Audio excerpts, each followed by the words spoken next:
நடக்கும், ஒரு நாள் நடக்கும். தமிழர்கள் கண்ட மருத்துவத்திலே சித்த மருத்துவம் தாங்க ரொம்ப சிறந்தது.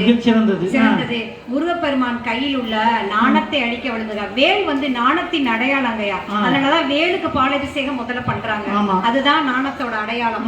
அதாவது அருணகிரி கோபுர உச்சியிலிருந்து கீழே விழுந்து பூரண வதைக்காம வேலாகவும் சேவலாகவும் மயிலாகவும் மாற்றியதெல்லாம் கந்தனோட கருணை. அவருக்கு ஒண்ணுமே வேணாம், ஒரு 5 பஞ்சாமிரதம் ரொம்ப பிடிக்கும். 5 பழங்களை சேர்த்து பிசைஞ்சு பஞ்சாமிரதமா செஞ்சோம்னா அதுவே ஒரு மிகச்சிறந்த அருமருந்துங்கய்யா. இவங்கள மாதிரி எங்களால எல்லாம் பாட வராதுங்கய்யா. சத்தியமா எங்களுக்கு எல்லாம் பாடவே தெரியாது. இவங்க சொன்னாங்க கோயிலுக்குள்ள வரும்போதே அழகா பாடிக்கிட்டே இருந்தது. அது வந்து ரெக்கார்ட் போட்டுதாங்கய்யா பாடுறாங்க. நம்ம வாயிலிருந்து உண்மையிலே அவருக்கு காதுக்கு கேட்கணும்னா உள்ள உருகி கண்ணீர் சிந்தி ஒரே ஒரு சொல்லிட்டீங்கன்னு வச்சுக்கோங்க, அவர் எல்லாத்தையும் கேட்டுருவார். எனவே தமிழே நீங்கள் முருகப்பெருமானாக இருந்து தீர்ப்பு கூறுவீர்கள் என்ற நம்பிக்கையோடு நன்றி கடனை செலுத்தி விடைபெறுகிறேன். நன்றி, வணக்கம். முருகனை நினைத்தாலே நம்முடைய வாழ்க்கையில் இருக்கக்கூடிய சிக்கல் தான் நீங்கிடும். அங்க இருக்கக்கூடிய சிங்கார வேலனை நாம் பார்த்தோம் என்று சொன்னால் பார்த்து கொண்டே இருக்கலாம். அவ்வளவு அழகு நிரம்பிய ஒரு அற்புதமான சிலை. அந்த சிக்கல் சிங்கார வேலனுக்கு இன்னொரு ஒரு சிறப்பு என்னன்னு சொல்லி கேட்டீங்கன்னா, சூரசம்ஹாரம் நடக்கின்ற பொழுது அந்த சிக்கலிலே இருந்துதான் வேலினை கொண்டு சென்று திருச்செந்தூரிலே கொடுப்பார்களாம். அந்த வேலை வைத்துத்தான் சூரசம்ஹாரம் நடக்கும் சொல்றாங்க. அந்த வேல் கொடுக்கக்கூடிய அந்த 4ஆம் திருநாள் வைபவத்திலே அந்த வேலை வந்து முருகப்பெருமான் கையில இருந்து அந்த வாங்குகின்ற பொழுது அந்த முருக விக்கிரகம் தன்னால வேர்த்து கொட்டுமா. எத்தனை துணியை வச்சு துடைக்காலும் சரி, துடைக்க புளிய அந்த வேர்வை வந்து கொண்டே இருக்கின்றது. அவ்வளவு அற்புதமான சக்தி வாய்ந்த அந்த விக்கிரகம் தான் நம்முடைய சிக்கல் சிங்கார வேலை செய்து. அந்த அம்மா சொன்னாங்களே, அந்த சிக்கல் சிங்கார வேலையுடைய உருவத்தை சோழ மன்னன் என்ன செய்தார்னா ஒரு சிற்பியை கூப்பிட்டு இந்த சிலையை நீ வடிக்கணும் அப்படின்னு சொல்றாரு. அப்ப அந்த சிற்பி தன்னுடைய கற்பனை திறனையும் முருக பக்தியையும் பயன்படுத்தி ஒரு அற்புதமான சிலையினை வடிக்கிறார். அந்த அழகு சிலைதான் சிங்கார வேலன் என்று சொல்லப்படக்கூடிய அந்த சிலை. அந்த சிலையை பார்த்த உடனே சோழ மன்னனுக்கு ரொம்ப ஆச்சரியம். இப்படி அழகான முருகன் சிலையை நான் இதுவரைக்கும் பார்த்தது கிடையாது. எனவே இப்படிப்பட்ட சிலையை வடித்திருக்கக்கூடிய சிற்பியை வாழ்த்திட்டு இதே போல எந்த இடத்துல இப்படி ஒரு சிலை செய்யக்கூடாது என்பதற்காக அந்த சிற்பியினுடைய 2 கண்களையும் அந்த சோழ மன்னன் நோண்டி விடுகின்றான். நோண்டி விட்டோடனே 2 கண்ணும் தெரியாதவனாக அந்த சிற்பி ஆகின்றான். ஆன உடனே அப்ப போய்கொண்டே இருக்கிறார்கள். அப்படி போய்கொண்டு இருக்கின்ற பொழுது அங்கே அந்த சிக்கலுக்கு பக்கத்திலே 8குடி என்று சொல்லப்படக்கூடிய ஒரு திருத்தலம். அந்த 8குடியிலேயும் ஒரு முருகனை அமைக்க வேண்டும் என்று சொல்லுகின்றார். அப்போ அவருக்கு கண்ணு தெரியாது.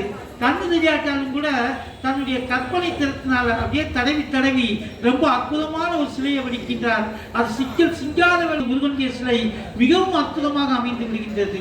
இதை கேள்விப்பட்ட மன்னன் வருகின்றான். நான் இதுக்கு மேல ஒரு சிலை அமைக்கக்கூடாதுன்னு சொன்னேன், நீ 8குடியில வேற வந்து ஒரு இப்படி அற்புதமான சிலையை அமைத்திருக்கிறாயே, உனக்கு கை இருந்தா தானே சிலை செய்வோன்னு சொல்லி 2 கைகளையும் அந்த சோழ மன்னன் வெட்டி விடுகிறான். அப்படி வெட்டி விட்டோன்னே இவர் அப்படியே முருகனை நினைத்துக் கொண்டே போகிறாரா. அப்போ அந்த எண்குடியில இருக்கக்கூடிய அந்த முருகனுக்கு ஒரு சிலை வடிக்க வேண்டும் என்று அவர் நினைக்கின்றார். ஒரு உதவியாளரை வைத்துக் கொண்டு இப்படியெல்லாம் வடிக்க வேண்டும் என்று சொல்லி ஒரு அற்புதமான சிலை வடிக்கின்றார். வடித்து முடித்த உடனே அந்த சிலையினை அப்படியே அவர் தன்னுடைய அந்த உடைந்து போன இழந்த கைகளை கூட அப்படி தடவி வருகின்றார். அப்படி தடவி வருகின்ற பொழுது அந்த மயிலுக்கு பக்கத்தில் ஒரு சின்ன ஒரு கல் துகள் இருக்கின்றது. ஆகா, இப்படிப்பட்ட கல் துகள் வந்துவிட்டதே அப்படின்னு சொல்லி அதை உளியாத லேசா என்ன தட்ட சொன்னாரா. அந்த உதவியாளர் தட்டுகின்ற பொழுது அந்த கற்சிலையானது வெடித்து இவர் கண்ணிலே பட்டு மீண்டும் கண்மொழியை பெற்றார். அவருடைய 2 கரங்களும் கிடைத்தது என்று சொன்னால் அந்த சிற்பியிடம் இருந்த முருக பக்தி எவ்வளவு மிகச்சிறந்தது, அந்த கலை நுணுக்கத்துக்கு எப்படி இருந்தது என்பதை நான் இந்த நேரத்தில் அம்மா அவர்கள் நினைவுபடுத்தியதுனால சொன்னேன். அவங்க நினைவுபடுத்தலைன்னா என்னால் சொல்ல முடியாது. அப்படிப்பட்ட அற்புதமான அருளை இன்றளவும் செய்து கொண்டிருக்கின்றவன் நம்முடைய முருகப்பெருமான். அப்படிப்பட்ட பிடித்தவர்கள். ஏன்னா நம்ம ஊர்ல நிறைய பேர் சொல்றான், முருகனே 2 கல்யாணம் முடிச்சிருக்காரு, நான் முடிச்சேன். நம்ம முருகப்பெருமான் வந்து சூரபத்மனை வதம் செய்ததுனால இருப்பாரு. ஏன்னா நாரதர் தான் முருகனுக்கும் தெய்வ யானைக்கும் திருமணம் செய்து கொடுத்தார். அதே போல முருகப்பெருமானை தெய்வ யானை தேடி வந்து திருமணம் செய்து கொண்டார். ஆனா முருகப்பெருமான் என்ன செய்தார் என்று சொன்னால், வள்ளி மலையில இருக்கக்கூடிய அந்த வள்ளி நாச்சியாரை தானே தேடி சென்று திருத்தணியிலே நாரதரை சந்தித்து வள்ளியம்மையுடைய அழகையெல்லாம் பெற்றுக்கொண்டு தெரிந்து கொண்டு முருகப்பெருமானே தேடி சென்றார். அதனால்தான் அருணகிரிநாதர் அனுமதிகளை சொல்வார், செம்மான் மகளை திருடும் திருடன் எம்மான் முருகன் பிறவான் நிறவான் பிறப்பிறப்பில்லாத தெய்வமாக இருக்கக்கூடிய அந்த முருகப்பெருமான் வள்ளி நாச்சியாரை தேடி சென்று திருமணம் செய்து கொண்டார். அப்படிப்பட்ட முருகப்பெருமானுக்கு பிடித்த இச்சாசக்தியாக இருக்கக்கூடிய அந்த வள்ளியம்மைக்கு தெரிய அந்த முருகபக்தியை வளர்த்ததிலே மிகவும் சிறந்து நிற்கின்றவர்கள் இசைத்தமிழே என்று சொல்வதற்காக அம்மா அவர்களை அன்போடு வணங்கி வெற்றிவேல் முருகனுக்கு அரோகரா, வீரவேல் முருகனுக்கு அரோகரா, கந்தவேல் முருகனுக்கு அரோகரா, கடம்பவன முருகனுக்கு அரோகரா, சக்திவேல் முருகனுக்கு அரோகரா, பூங்கா முருகனுக்கு அரோகரா, அரோகரா. அரோகரா. போற்றுதலுக்கும் பாராட்டுதலுக்கும் உரிய மேயர் அவர்களுக்கும் உதவி ஆணையர் அவர்களுக்கும் இந்த பூங்கா முருகன் கோவிலை மிகச் சீரோடும் சிறப்போடும் நடத்தி கொண்டிருக்கும் அறங்காவலர் திரு குமரேசன் ஐயா அவர்களுக்கும் இந்த ஒளிபெருக்கியை அமைத்துக் கொடுத்திருக்கும் திரு கணேசன் அவர்களுக்கும் இந்த ஆலயத்தை சேர்ந்த ஏற்பாடு செஞ்சிருக்காரு. கணேசன் வந்து ஒளிபெருக்கி அமைச்சிருக்காரு. இந்த ஆலயத்தில் அர்ச்சகர்களாக பணியாற்றி கொண்டிருக்கும் அனைத்து ஆன்மாக்களுக்கும் இங்கு அற்புதமான திருநாளில் இந்த கோவிலில் தீப திருநாள் அன்று வருகை புரிந்திருக்கும் அனைத்து ஆன்மீக பெரியோர்களுக்கும் சான்றோர் பெருமக்களுக்கும் எனது பணிவான வணக்கத்தை கனிவோடு தெரிவித்துக் கொள்கின்றேன். ஆமா, அவங்களுக்கு தீர்ப்பு கொடுத்தீங்கன்னு வைங்களேன், இந்த கதி தான் கிடைக்கும். அப்படியா? ஆமா, பாத்துக்கங்க. அதான் முருகன் பாத்துக்கிடுவாருமா. எதிரணியில சொன்னாங்க மியூசிக் ட்ரூப் இருந்தா தான் பாட முடியுமா. ஆமா, ஏன் ஆயக்கலைகள் 64மே இந்த வாயால பாடி பாடி அந்த காலத்துல குமரகுருபர் எந்த மியூசிக் ட்ரூப் வச்சு பாடினாரு, அருணகிரிநாதர் எந்த மியூசிக் ட்ரூப் வச்சு பாடினாரு. அம்மா என்னமோ பெரிய பேண்டோட வந்துட்டு பேண்ட். அம்மா, ஒரு சின்ன செய்தியை மட்டும் உங்க அனுமதியோட சொல்லிக்கிறேன். குமரகுருவரை சொன்னீர்கள். அம்மா வந்து திருச்செந்தூர் முருகனை வழிபாடு செய்து வேண்டி வணங்கியதன் காரணமாக முருகப்பெருமான் அந்த திருநீற்று பச்சிலையுடன் கூடிய அந்த திருநீற்றை குமரகுருவருடைய வாயிலை போட்ட உடனே அந்த குழந்தை வந்து பேசிச்சான். பேசல, கந்த கலிவென்பா என்று சொல்லப்படக்கூடிய அற்புதமான தமிழ் இலக்கியத்தை 5 வயது குழந்தை சார்ந்தது. இன்னைக்கு முருக அன்பர்களுக்கு நான் ஒரு அற்புதமான ஒரு வேண்டுகோளையும் நான் வைக்கின்றேன். உங்க வீட்டில் இருக்கக்கூடிய ஏதேனும் ஒரு குழந்தை, நமக்கு தெரிஞ்ச குழந்தை குளறி பேசுதுன்னா, பேசவே முடியலன்னா திருச்செந்தூர் கூட்டி போங்க, கந்த கலிவென்பாவை பாடுங்கள். அந்த குழந்தை நிச்சயமாக பேசும். பூங்கா முருகனுடைய அருளோடு நான் சொல்லுகின்றேன். அப்படிப்பட்ட அந்த குமரகுருவரை மன்னர் திருமலை நாயக்கர் வந்து ஒரு தெலுங்கு பேசக்கூடிய சமுதாயத்தை சேர்ந்தவர். அப்போ அவர் என்ன நினைக்காங்கன்னா, நாம் தெலுங்கை தாய்மொழியாக கொண்டதன் காரணமாக என்னுடைய ஆட்சி காலத்திலே தமிழ் வளரவில்லை என்று நாளைக்கு வரலாற்று ஆசிரியர்கள் குறை கூறி விடுவார்களேன்னு சொல்லி அவருக்கு மிகப்பெரிய மன வருத்தம் உண்டுதான். அந்த மன வருத்தத்தோட தினசரி அன்னை மீனாட்சிகிட்ட போய் வேண்டுவாங்க. அப்படி வேண்டிட்டு ஒரு நாள் படுத்திருக்கின்றார். அப்பொழுது அன்னை மீனாட்சி சொல்லுகின்றால், என்னுடைய மகனாக செய், உன்னுடைய மனக்குறை நீங்கும் அப்படின்னு சொல்லி அன்னை மீனாட்சி கனவுல சொன்னா போல. அதே போல குமரகுருவருடைய கனவிலும் நாளைக்கு நீ மதுரைக்கு போன்னு சொன்ன உடனே அங்கேருந்து மதுரைக்கு அவர் கிளம்பி வருகின்றார். அப்படி வருகின்ற பொழுது அந்த குமரகுருவரை வரவேற்று மன்னர் திருமலை நாயக்கர் இங்கே அழைத்து வருகின்றார். அழைத்து வந்து இன்னைக்கு இருக்கக்கூடிய அந்த மகால் இருக்கு பார்த்தீங்களா, திருமலை நாயக்கர் மகால், அதுதான் மிக அற்புதமான அன்றைக்கு அரண்மனையாக இருந்திருக்கின்றது. அங்கே வரவழைத்து எல்லா சிறப்புகளையும் செய்கின்ற பொழுது குமரகுருவரர் மீனாட்சி அம்மை பிள்ளைத்தமிழ் என்று சொல்லப்படக்கூடிய ஒரு அற்புதமான பிள்ளைத்தமிழை பாடுகின்றார். அதுல வருகைப்பதிவை பாடுகின்ற பொழுது, அந்த வருகைப்பதிவு பாடலை பாடிக்கொண்டிருக்கின்ற பொழுது அந்த அர்ச்சகர்கள்லாம் ஓடி வந்து சொல்றாங்களா, மீனாட்சி அம்மனுடைய விக்கிரை பாடிக்கொண்டிருக்கின்ற பொழுது இங்கே மன்னர் திருமலை நாயக்கருடைய மடியிலே ஒரு குழந்தை உட்கார்ந்து, யாருமே தெரியல. அப்ப அர்ச்சகர்கள் வந்து சிலையை காணுமா, குமரகுருவர் வந்த நேரத்தில் இப்படி நடந்துச்சா அப்படின்னு நினைக்கின்ற பொழுது அந்த திருமலை நாயக்கர் மடியிலே அமர்ந்திருந்த அந்த பெண் குழந்தை சாட்சாத்து மீனாட்சி அம்மையாரா. அந்த மீனாட்சி அம்மை காட்சி தந்து அந்த மீனாட்சி அம்மை பிள்ளை தமிழை அரங்கேற்றம் செய்து அதுக்கடுத்து மீனாட்சி அம்மை குரம் என்று சொல்லப்படக்கூடிய அந்த குரத்தையும் ஏற்பாடு செய்து அதற்கடுத்து காசி கலம்பகம் நீதிநெறி விளக்கம் அதேபோல முத்துக்குமாரசாமி பிள்ளைத்தமிழ் போன்ற பல நூல்களை குமரகுருவர் இந்த மண்ணுக்கு தந்தார் என்று சொன்னால் அது முருகனுடைய அருள் பெற்றதன் காரணமாகத்தான். அந்த அருள் நிலைபெற்ற இடம் நம்முடைய மதுரை என்பதில் நமக்கு கொஞ்சம் பெருமை இருக்கின்றது. பாடினார் அருணகிரிநாதர் பாடினார், நீங்க சொல்லிட்டீங்க.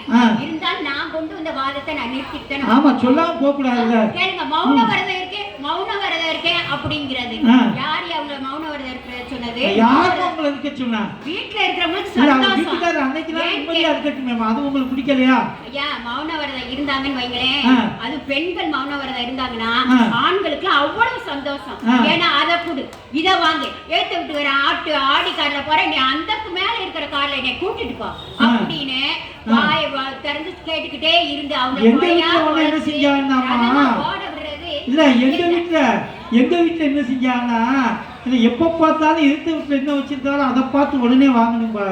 ஒன்னா அதிகாலையில 5 மணிக்கு என்ன வேகமா எழுப்பி எந்திரிங்க நீங்க இன்னும் தூங்கிட்டு இருக்கீங்க, உங்களுக்கு ஏதாச்சும் அறிவு இருக்கா, வாங்க இங்க வாங்க, எடுத்து விட்டுக்காரங்க என்னமோ வாங்கி வச்சிருக்காங்க வந்து பாருங்க அப்படின்னா நானும் வேகமா எந்திரிச்சு அதை போல ஒண்ணு நம்மளும் வாங்கணுங்க வந்து உடனே பாருங்க.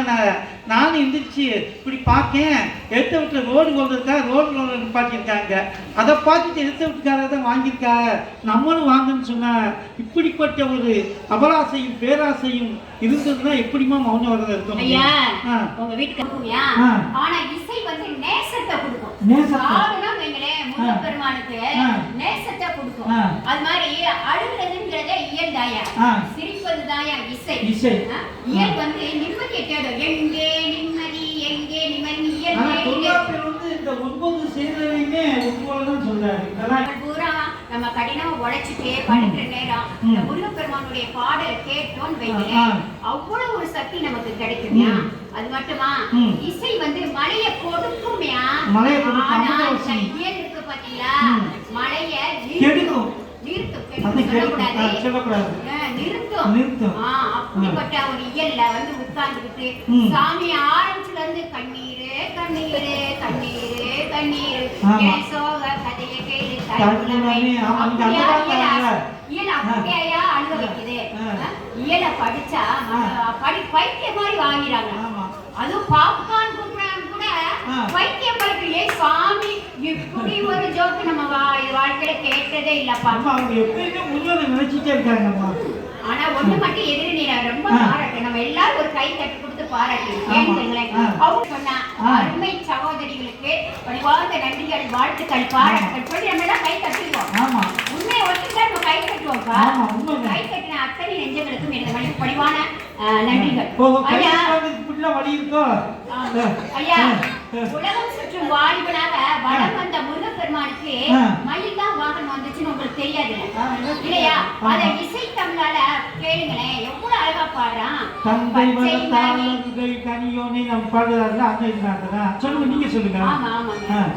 பச்சை மயில் வாகனே சிவபால சுப்பிரமணியனே வா, எந்தன் இச்சை எல்லாம் உன்மேலே வைத்தேன், எல்லளவும் பயமில்லையே. கொச்சை மொழியானாலும் உன்னை நான் கொஞ்சி கொஞ்சி பாடிடுவேன், எந்தன் அச்சமெல்லாம் மறைந்ததப்பா, மனதில் ஆனந்தம் நிலவுதப்பா. பழபடிகள் ஏறி வந்தேன், பால் காவடிகள் எடுத்து வந்தேன், பழனிமலை வேலவனே முருகா பக்தர்களை காத்தருள்வாய். அலைகடல் ஓரத்திலே எங்கள் அன்பான சண்முகனே அழையா மனம் தருவாய், உனக்கு அனந்த கோடி நமஸ்காரம். நெஞ்சமெனும் கோவில் அமைத்தேன், அதில் நேர்மை என்னும் தீபம் ஏற்றினேன், தஞ்சமென உனை பணிந்தேன், முருகா சேவர் கோடி மயில் வேளா. ஆறுவடை வீடுடையாய் உனக்கு ஆறுகளை தரும் தேவா, எருமையில் ஏறி வரும் குலதெய்வம் நீயே பச்சை மயில் வாகனனே சிவபால சுப்பிரமணியனே வா அப்படின்னு கொஞ்சி முருகப்பெருமான பாடுறதுக்கு உங்க பேரே கொஞ்சம் அதிகமா இருக்கு. சொல்லுங்கயா. சொல்லுங்க. அது மட்டுமா கேளுங்களேன், முருக பக்தியில இசை தமிழ் தாயா முன்னெடுக்குது. ஏன்னு கேளுங்களேன், ஏழையா இருந்தாலும் சரி, பணக்காரனா இருந்தாலும் சரி, இருக்கிறவனா இருந்தாலும் சரி, இல்லாதவனா இருந்தாலும் எப்படிப்பட்டவன் கூப்பிட்டாலும் இந்த முருகப்பெருமான் பாடினால் போதும், அவரை நினைச்சு எண்ணி எண்ணி பாடினோம்னாலே போதும், அவர் நம்ம வீட்டுல வந்து குடியிருப்பார், எல்லாத்தையும் கொடுப்பார். அழகான பாடல் கேளுங்களேன். சின்ன சின்ன பாலன் சிவபாலன் வண்ணமயில் ஏறும் படிவேலன் ஒன்று எங்கிலும் குடியிருப்பான் குறவர் வீட்டிலும் கொடு இருப்பான் குன்றக்குடி வேடனே குரத்திமநாடனே குறைகளை தீட்டிட வந்திடுவாய் குன்றக்குடி வேடனே குரத்திமநாடனே குறைகளை தீட்டிட வந்திடுவாய் தன்னன் தனிமையாய் நின்று விட்டாய் தந்தை தாயையும் மறந்து விட்டாய் தன்னம் தனிமையாய் நின்று விட்டாய் தந்தை தாயையும் மறந்து விட்டாய் தங்கத்தமிழ் தேவனே தாமரை பொற்பாதனே இனி தயவுடனே வந்து அருள் புரிவாய் தங்கத்தமிழ் தேவனே தாமரை பொற்பாதனே இனி தயவுடனே வந்து அருள் புரிவாய் அவுவை பாட்டி என்று அழைக்கையிலே சென்று நின்ற நன்மரத்தினிலே சிற்றப்பலம் நீ மணந்தாய் இருபரம் குன்றத்தினி அமர்ந்தாய் பொன்புறத்தினி வள்ளியை நீ மணந்தாய் அப்படின்னு முருகப்பெருமானுடைய வரலாறுலாம் சொல்லி போட்டீங்களாமா. அவ்வளவு அழகான பாட்டு. பாடி நீங்களே பாட ஆரம்பிச்சீங்க. பாட வராதவங்க கூட இல்ல ஒரு வரலாறு தெரிஞ்சிட்டு அவங்க பாட்டுல இருந்து இசையாளர். ஐயா உங்களுக்கு தெரியும், முருகனுக்கு பிடிச்ச ரெண்டு. ஒண்ணு வள்ளி வாழ்ந்த வள்ளிமலை கோயில் வள்ளிமலை. அது மாதிரி இன்னொன்னு என்னன்னா திருக்கடைக்களி அப்படி ஒரு ஊரு. திருவிடைக்களி. அப்படி நம்ம முருகப்பெருமான இப்படிலாம் அழகா கொஞ்சி கெஞ்சி விழிகள் என்ன அழகு பாருங்க. இதெல்லாம் ருசிக்க தெரியாது ரசிக்க தெரியாம வந்து இயல் குழம்பி வேலையா போச்சு. ஆமா சாமி, இசைக்கு மயங்கா இதயம் ஐயா. அந்த முருகனுடைய பாடல பாடணும் வையில அந்த ஆண்டரைகள் பூராமே அப்படி மயங்கி சொக்கி இருக்கு. அது மட்டுமா அந்த தேனிக்கெல்லாம் நிறைய ஒரு தேனியை கொண்டு அழகா சேகரிக்கிறியா. அதுவும் நம்ம பாடல் வந்து இசைக்கிறது பழகிற பாடலாம். எண்ணற்ற ராகங்கள் இருக்கு, அவ்வளவு எல்லாம் இருக்கு. ஆனா நம்ம காவடி சிந்தை காவடி பாடப்ப பார்த்தீங்கன்னு வைங்களேன் சூப்பரா இருக்குமியா. ஆடுக காவடி ஆடுகவே அழகாய் காவடி ஆடுகவே சக்கரை காவடி ஆடி வர சண்முகம் உன்னை கண்டு வர சஞ்சலம் தீர்க்கும் வேலவனே சன்னதி காண்போ உன்மலையில் வாழால் காவடி ஆடி வர வாழக நீயும் கண்டு வர பாதைகள் இடரை நீக்கிவிட பாசத்தோடு வந்திடுவாய் காவடி எல்லாம் ஆடி வர மதுரை காவடி கூட்டி வர கரங்களில் நீரை பெற்றிடுவோம் கவலைகள் மறந்து வாழ்ந்திடுவோம் ஆடிட காவடி ஆடுகவே அழகாய் காவடி ஆடுகவே.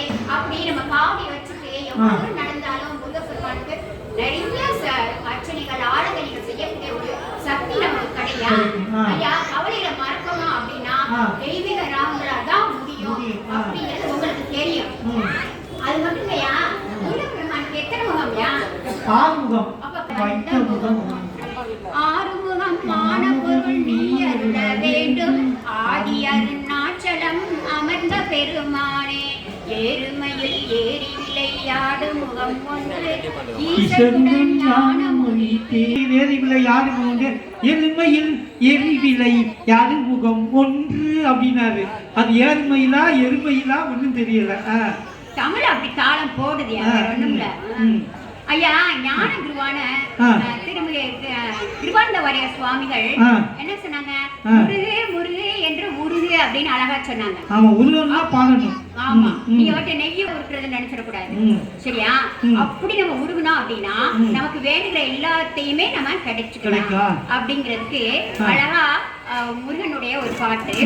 ஆதி மூல முருகா முருகா, ஆதி தேவ முருகா, ஞானபால முருகா முருகா, ஞான ஜோதி முருகா, கோவில் நாடி வந்தேன் முருகா, குறைகள் தீர்க்க வருவாய், உன் படிகள் ஏறி வந்தேன் முருகா, பரிவடைந்து வருவாய், உன் கிரிகள் ஏறி வந்தேன் முருகா, பெரியனாகி வருவாய், கவிகள் பாடி வந்தேன் முருகா, கருணையோடு வருவாய், பல துதிகள் பாடி வந்தேன் முருகா, துணைவனாகி வருவாய், மயில் அழைக்க வந்தேன் முருகா, மனமகிழ்ந்து வருவாய், உன் அருமை கண்டு வந்தேன் முருகா, அகமகிழ்ந்து வருவாய், வினைகள் தீர்க்க வந்தேன் முருகா, வேலெடுத்து வருவாய்,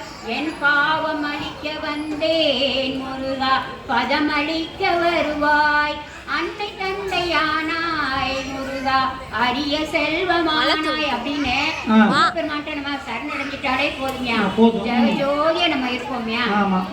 ஐயா, உங்களுக்கு இந்த முருகப்பெருமானுடைய நாமத்தை யாரெல்லாம் ஓயாமல் சொல்றாங்களோ எதிர்நிலை ஏன்றாங்க, ஆனா எந்த நேரம் சஷ்டி கவசம் புக்கு பேக்லயே வச்சுட்டு இருக்காங்க. அதை பாடிக்கிட்டே இருந்துட்டு இங்க வந்துட்டு முருகா சரணம் வெற்றிவேல் முருகன் அரோகரா அப்படின்னு சொன்னாலே போதுன்னு சொல்றாங்க. அப்படிலாம் கிடையவே கிடையாது. ஆனா கந்த சஷ்டி கவசத்தை ஒரு நாளைக்கு ஒரு நாள் 36 முறை கொண்டு ஓதியை செவித்து உகந்த நிலைய அஷ்டதிக்குள்ளோர் அடங்கல் வசமாய் திசைமங்கன் சேர்ந்திங்கு வாழ்வான்னு சொல்லியிருக்காரு பாலந்தேவராயன். ஐயா, இந்த முருகனுடைய இந்த பாட்டை நீங்க பாடுனீங்கன்னு வைங்களேன், உங்களுக்கு பெரிய பதவி கிடைக்கும். ஆமா, என்ன நினைக்கிறீங்களோ அது பூரா நடக்கும். வெற்றிவேல் முருகனுக்கு அரோகரா. வேலுண்டு வினையில்லை, மயிலுண்டு பயமில்லை, குகனுண்டு குறைவில்லை மனமே, கந்தனுண்டு கவலை இல்லை மனமே, நீலகண்ட நெற்றி கண்ணில் நெருப்புகடி வாக தோன்றி, நீலகண்ட நெற்றி கண்ணில் நெருப்புகடி வாக தோன்றி, நிருத குலத்தை அழித்த நிர்மலன் முருகன், நிருத குலத்தை அழித்த நிர்மலன், நெற்றியிலே நீரணிந்து நெறியாக உனை நினைந்து, நெற்றியிலே நீரணிந்து நெறியாக உனை நினைந்து, பற்றினேன் உள்மனதில் உன்னடி, பற்றினேன் உள்ளமதில் உன்னடி முருகா, பற்றினேன் உள்ளமதில் உன்னடி அப்படின்னு நம்ம முருகப்பெருமான குடிச்சுக்கிட்டோன்னு வைங்களேன், அழகா நமக்கு வேண்டிய எல்லாத்தையும் கொடுப்பாரு. அதே பாருங்களேன், குமரா முருமாடும் அழகை கண்டு மனமாடி வருகுதையா, மனமாடும் அழகை கண்டு மக்கள் கூட்டம் வருகுதையா, வேலுண்டு வினையில்லை, மயிலுண்டு பயமில்லை, குகனுண்டு குறையில்லை மனமே அப்படின்னு இசைதாய எப்பயுமே உங்களுக்கு சிறப்பா இருக்கும். ஐயா, சரவண பவா என்ற 6 எழுத்து மந்திரத்தை யார் எடுத்து ஓதுனாலும் சரி, பாடினாலும் சரி, முருகப்பெருமான் 16 சம்பத்துகள் என்னங்க? சம்பத்துகள் செல்வங்கள். ஆமாங்க, அப்படி அத்தனை செல்வங்களையும் கொடுப்பாங்க. அதுக்கு ஒரே ஒரு பாட்டு. சுட்ட திரு நீர் எடுத்து தொட்ட கையில் வேல் எடுத்து தோகை மயில் மேல வந்த சுந்தரம், அந்த கட்டழகு கொண்டதொரு கந்தவடி வேலவனை சாற்றுவது 6 எழுத்து மந்திரம், சாற்றுவது 6 எழுத்து மந்திரம், 6 எழுத்து மந்திரத்தை யார் எடுத்து பாடினாலும் அந்தி பகல் சிந்தனை செய்மனமே, அந்தி பகல் சிந்தனை செய்மனமே, அந்த 6 எழுத்து மந்திரத்தை யார் எடுத்து ஓதினாலும் 6 முகம் வந்து நிற்கும் முன்னமே, 6 முகம் வந்து நிற்கும் முன்னமே அப்படின்ட்டு உருவபக்தியை வளர்ப்பதில் ஐயா, இன்னைக்கு தீபத்திருநாள் நான் நிறைவாக இன்னைக்கு அட்டகாசமான ஒரு தீபத்திருநாள். அப்ப நம்ம தீபம் ஏத்துறப்ப நம்ம பெண்கள் எல்லாம் என்ன சொல்லி தீபம் ஏத்துவாங்க தெரியுமா? தீபமங்க மங்கள ஜோதி நமோ நம. அன்னை நாள் எப்பெல்லாம் நம்ம தீபம் ஏற்றுறோமோ தீபமங்கல ஜோதி நமோ நம நாதவிந்துகளாதி நமோ நம வேத மந்திர சுரூபா நமோ நம ஞான பண்டித சாமி நமோ நம வெகு கோடி நாம சம்பு குமாரா நாகவந்த மயூரா நமோ நம பரசூரா சேத கந்த வினோதா நமோ நம கீர கிங்கிரி பாதா நமோ நம தீர சம்பர வீரா நமோ நம அருள் தாராய் ஈதலும் பல கோளாள பூஜையும் ஓதலும் புனசி பாத சேவையும் மறவாத ஏத்தலம் புகழ் காவேரியாள் விலை சோழ மண்டல மீதே மனோகர ராஜ கம்பீர நாடாடு நாயக வயலூரா. அருமையான திருவாவினங்குடியுடைய திருப்புகழ். இப்படி ஒரு சிறப்பு மிக்க திருப்புகளை பாடல் பாடியவர்களுக்கும் பாட செய்தவர்களுக்கும் இதை அமர்ந்து கேட்டவர்களுக்கும் நின்று கேட்டவர்களுக்கும் பிரசாதம் வாங்கிக் கொண்டே இதை ரசித்த அத்தனை ஆன்மீக பெரியோர்களின் பொன்னார் திருவடிகளை வணங்கி ஐயா பூங்காமுரன் கோயில் எங்கயா இருக்கு? பூங்காமுரன் மதுரையில இருக்கு. மதுரையில இருக்கு. மதுரையில அந்த பாண்டிய மன்னனுக்கு என்ன நேர்ந்ததுன்னு உங்களுக்கு தெரியுமா? என்ன நடந்தது? தவறான தீர்ப்பு கொடுத்தா என்ன கிடைக்கும்? ஆமா, அதுக்கு மட்டும் மைக்கிட்டோம். அதை நாம வச்சுக்கிறதுக்காக இதை சொல்றேன். சரியா? அதனால சும்மா பின்னுக்கு இயல் ஓடாம சரியா இசைதான் அப்படின்னு உலகத்துல ரொம்ப ரொம்ப சிறந்தது. அந்த இசையால் தான் முருகனுடைய குரு பக்தியை நம்ம வந்து இசை தமிழ்ல தான் முடியும். எதுவுமே முடியாது. ஏன்னா நான் பாட பாட ஐயா அந்த கல்லு அந்த மணி அந்த பூசரி அடிக்கிற மணி கூட சேர்ந்து பாடுங்க. அப்படி இருக்கிறப்ப நீங்க தவறான தீர்ப்பு தரமாட்டீர்கள். ஏனென்றால் நீங்க முருகப்பெருமானுடைய பேரு திருபால முருகன். அது குட்டி முருகனார்னு பொய் பேசக்கூடாது. குழந்தைகள் தெய்வங்களுக்கு சமம். எல்லாத்தையும் ஞாபகத்துல வச்சுக்கிட்டு சொன்ன பாயிண்ட் சரியா? நல்லதொரு தீர்ப்பை நல்குவீர்கள் என்று கூறி நல்லதொரு வாய்ப்பை நல்கிய அனைத்து சான்றோர் பெருமக்களுக்கும் நன்றி பாராட்டி நிறைவு செய்வது உங்கள் மதுரை வள்ளியம்மை. நன்றி.